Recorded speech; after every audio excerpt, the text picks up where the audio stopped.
Ana bali wash out. Tapos ana akong nephew, 4 ko nga nephew, 4 boy. Namatay hirahan Yolanda na anod. Paten iya mama. Ana akong lakuya, ana akong brother nakaligtas. The impact of Typhoon Yolanda was so widespread, it overwhelmed the capacities of everyone.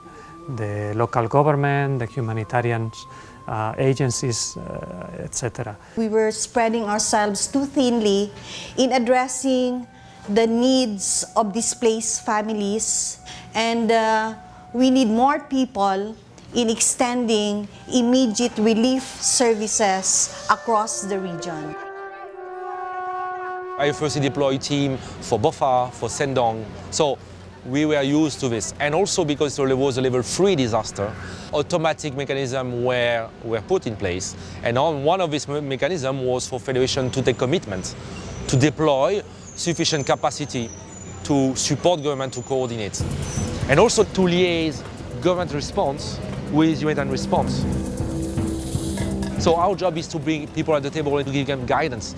Guidance not that we define, guidance that is defined between all partners at the beginning of the response.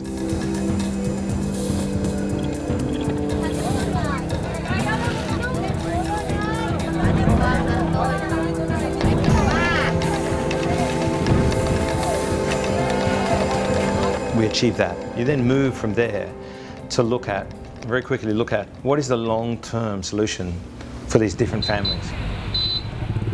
You move to Tacloban and you're dealing with dense, urban, multi-story masonry construction, and you go over to coastal communities and a lot of construction out of bamboo and very lightweight construction. Each one of them has its sort of unique characteristics, so it's very hard trying to keep a coordinated response, very hard to assess needs. Saan kayo magtira? Dito na o doon sa relocation? Relocation po. Yung asawa ko, naman siya sa dagat. Dito nagbabak.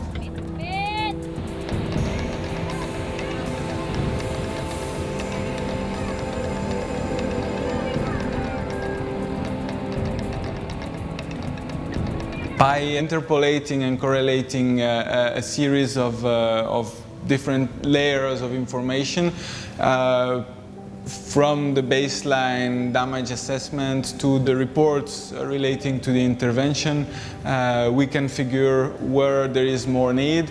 So it's a tool that will help fluidify the response.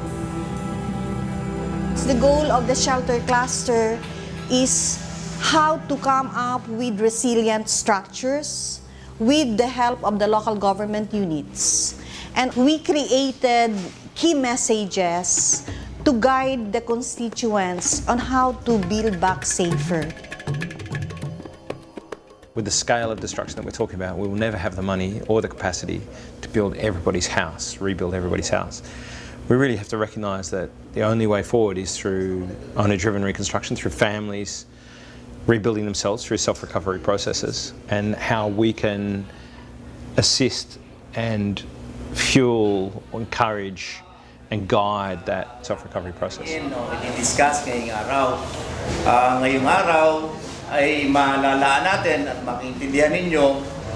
So alam naman natin na napakalawak din ang kaalaman ninyo pagdating sa carpentry, pagdating sa... We're doing an orientation for our community contractors by sharing information coming from the cluster, coming from the different groups. We would like our community to also learn and know the importance of what we are doing.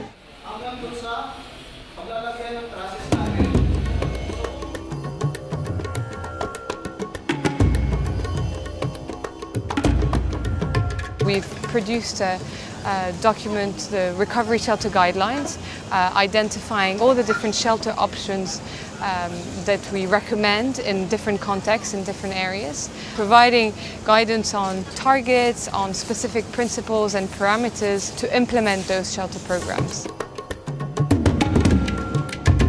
There's even an argument to say that the foundations can be strong enough to support a second story as well in the future, especially if it's like a really small site. So then we definitely want to. We've run technical clinics, one-to-one sessions with agencies to help them define their programs and identify technical issues, construction details, material sourcing, etc. Having people that I can come and sit down and say, hey, these are the problems I'm facing. Can we come up with a couple different ways around those problems? That's what I find most important. You know, and so they have the like.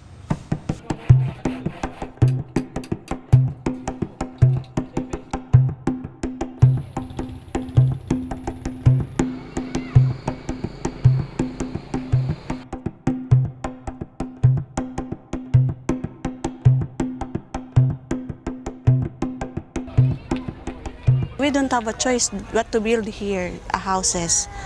Even not a beautiful house, but more comfortably, like rather than a tent to live in.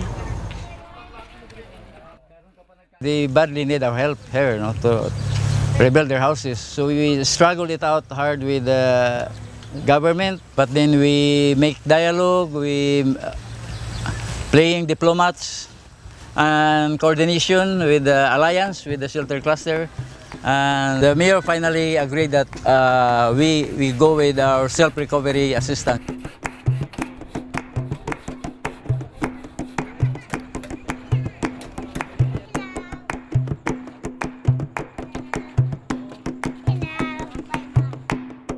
The leadership role of the shelter cluster for IFRC provides us with an opportunity to increase our sphere of influence and also to increase the impact that our response has on the needs of the affected population. It provides us a space to carry out humanitarian diplomacy in action and portraying the Red Cross as a key component of the humanitarian system. So day to day, the work that the shelter cluster does is something that I don't think any of the individual agencies would be able to do on their own. And if that sort of coordinating body didn't exist, we would need to come up with another way to fill that need.